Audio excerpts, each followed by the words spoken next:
일동 차렷. 국회에 대하여 경례.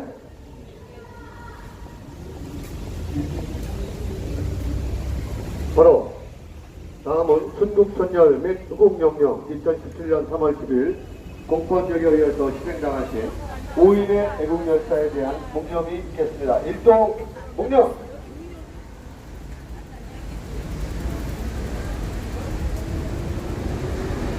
바로 모든 자리에 입각해 주시기 바랍니다.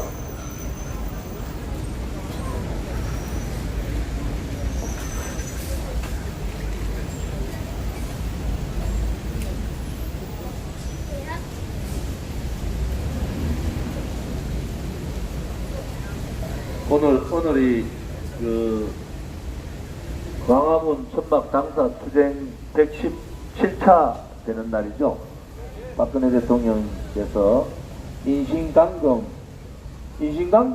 제가 계속 말씀드리는 게 법적 절차를 밟지 않고 바로 그냥 감옥에 집어넣고 그 다음에 특검이나 검찰들이 뚝뚝뚝뚝 나간 건데 뭐 887일차 되는 날이죠.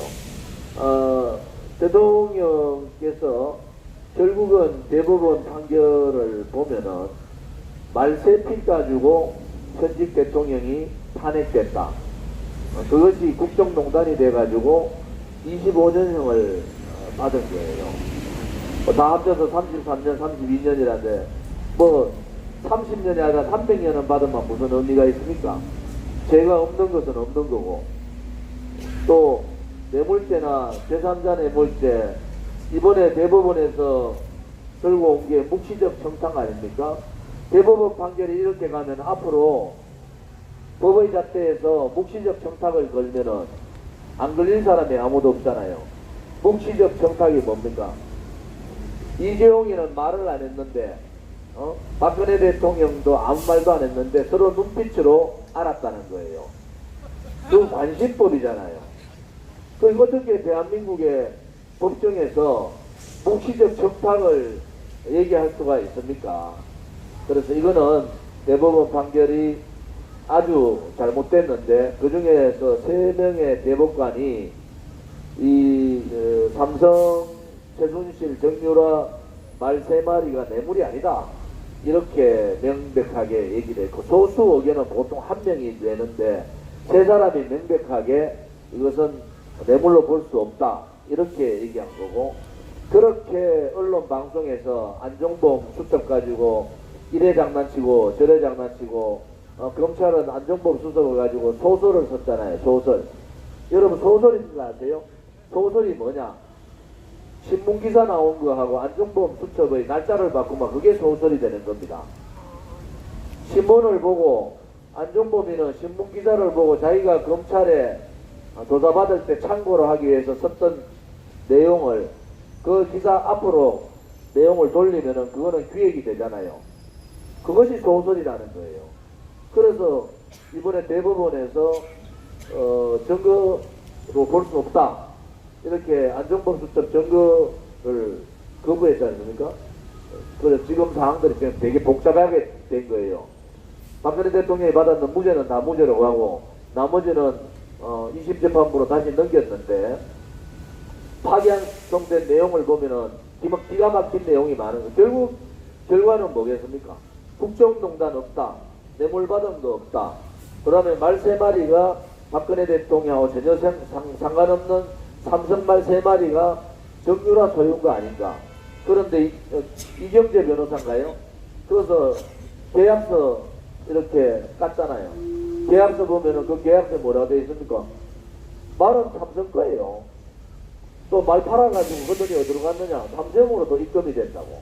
그럼 삼성 것이 그게 왜 정유라하고, 그 정유라 거라 하더라도 박근혜 대통령 무슨 상관이 있습니까?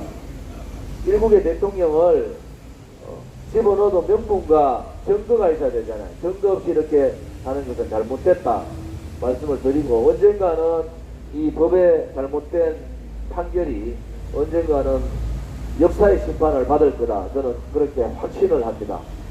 지금 대법원 판결을 잘못됐다고 얘기하면은 헌법재판소 판결은 처음부터 끝까지 다 엉터리다, 이렇게 볼 수 있는, 헌법재판소의 박근혜 대통령에 대한 파면은 처음부터 끝까지 다 엉터리다.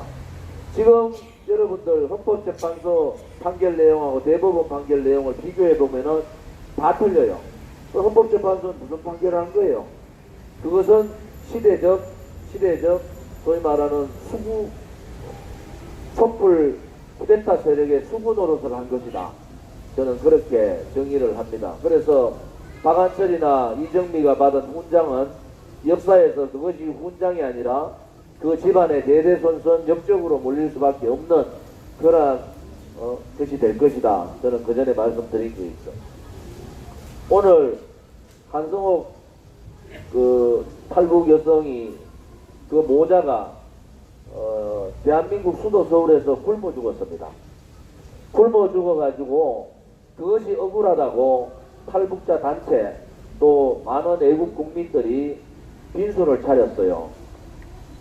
대한민국 땅에 와서 자유와 배고픔을 이기기 위해서 왔는 두 모자가 우리 문재인 정권의 탈북민들에 대한 소외, 또 문재인이 김정은만 쳐다보니까 김정은 신기 그들이 건드릴까봐 그야말로 탈북민들을 완전히 예산 부분뿐만 아니라 정책에서 소외시켜버렸어요. 지금 한성옥 여사 모자는 문재인 정권에 의한 살인입니다.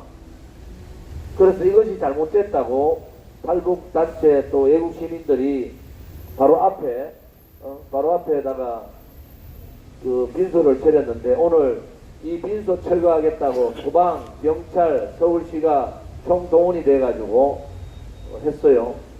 그런데 한 분이 빈소 철거하려면은 내가 분신 자살할 테니까 나를 죽이고 가라 해가지고 휘발유를 몸에 얹고 분신 자살을 시도했는데 마침 라이터를 뺏는 바람에 그분이 살았어요. 그런데 휘발유를 너무 많이 마셔서 지금 병원에 가셨는데 결과는 뭡니까? 그러니까 이 경찰들, 소방들, 서울시 공무원들 다 도망갔어요. 다 도망갔어요. 우리가 오늘 사건을 보면서 지난 6월 25일 날을 잊을 수가 없잖아요. 6월 25일 날도 똑같이 2017년 3월 10일 날 돌아가신 5분에 대한 빈소가 차렸고 그 5분에 대한 진상규명을 요구하기 위해서 우리 공화당이 어떠한 죽음은 자와 우가 없는 거예요. 좌파에 누가 죽으면 영웅이 되고 우파에 누가 죽으면 개죽음이 되는 것은 잘못된 거잖아요. 생명은 다 똑같은 거 아닙니까? 그래서 돌아가신 5분에 대한 진상규명을 해야 된다. 이것은 공권력에 의한 살인이다. 그것을 진상을 밝히는 것은 정당한 정당의 활동이다. 이렇게 제가 말씀을 드리고 했는데 6월 25일 날 포함 4,000명, 경찰 2,400명, 서울시 공무원, 용역 깡패 500명, 합쳐가 4,000명이 150명의 우리 공화당 당원들을, 외국 동지들을 개패듯이 뺐습니다. 그거 동영상 없으면요, 박원순이 저 거짓말하는 잘하는 저 사람이 국무회의 가서 거짓말하듯이 국민들 다 속였을 거예요. 국민들이 동영상을 한 250만 명이 본 거야. 우리 공화당 당원이 저항도 안 하고, 저항해봐야 물 뿌렸어요. 물. 페트병에 있는 물. 그것이 진실을 덮는다고 덮어지겠습니까? 우리는 서울경찰청에서 지금 조사를 하고 있는데 우리 공화당 TF, 그런데 우리 공화당 이름 좀 붙이지 마라. 우리 공화당 TF 수사팀이 제대로 하는지 안 하는지 제대로 볼 거예요. 만약에 허위 사실을 가지고 이분들을 겁박하든지 회유를 한다든지 또 이분들에 대해서 말도 안 되는 거짓을 가지고 증언을 강요한다든지 그러면은 바로 그 담당자 형사고발 조치할 생각입니다. 우리 공화당이 그렇게 거지부지하게 그냥 있지 않겠어요. 또 하나, 어제 조국이라는 자가 온 국민을 그 한 달 동안 분노하게 만들고 또 젊은이들 또 학생들 또 대학을 지망하고 대학원을 지망하고자 하는 학생들의 부모님들, 이분들이 왜 분노했습니까? 그들 진보라는 자들의 얘기가 진보라는 대대에게 공평과 공정과 정의를 얘기했는데 그들은 공평하지 못했고 불공정했고 정의롭지 못하고 불의의 행동을 했지 않습니까? 소위 진보라는 좌파 새끼들이 하는 말들이 정말 이것은 거짓말을 해도 이렇게 거짓말을 할 수가 없는 거예요. 그런데 어제 더불어민주당 국회 빗장을 싹 열어줬어요. 중국 어느 나라가 망할 때 빗장 열어준 듯이 정문을 열듯이 국회 빗장을 딱 열고 조국이가 국회를 침탈한 겁니다. 상권 분립 중에서 그죠? 국회 입법권, 국회의 국정조사권, 국회의 인사에 대한 청문권 이것을 조국이가 와가지고 개판을 만들어버렸습니다. 소위 말하는 법무부 장관을 하겠다는 자가 국회에 빗장 열어놓은 놈들하고 같이 빗장을 열고 들어와서 기자들 앉혀놓고 쇼를 한 거예요. 그거는 뭡니까? 이제는 상권 분립의 핵심인 입법부 국회를 무시해버리겠다. 이제는 그런 거예요. 지난번 패스트트랙 공수처나 그 다음에 연동형 비례대표 패스트트랙 할 때 이틀 싸우다가 고발 문제 나오니까 풀립같이 사르륵 쓰러졌던 사람들이 어제 그렇게 청문회 조국 얘기하다가 자유한국당 한 사람도 안 보입니다. 조국 오는데 그러니까 무슨 국회를 조국을 이 문재인 좌파 독재 정권하고 싸울 수가 있습니까? 국회를 완전히 침탈하러 들어왔는데 어제는 상권 분립이 무너진 치욕의 날이다. 앞으로 어떤 법적인 문제가 있고 검찰의 수사를 받고 검찰의 조사를 가족 사기단이잖아요. 가족 사기단. 검찰이 아무 그것도 없이 그냥 압수수색하는 경우 없습니다. 그것도 법무부 장관 후보자 가족에 대해서 그래 하는 게 없어요. 그런데 부끄러운 줄 모르고 그 납작을 국회에 가져와서 젊은 기자들 앉혀놔놓고 훈계하듯이 쇼를 하고 말이지. 거기 어제 나온 내용이 뭡니까? 나는 모르겠다. 나는 몰라요. 그때 상황에서는 그럴 수도 있다. 도대체 무슨 소리를 하는 겁니까?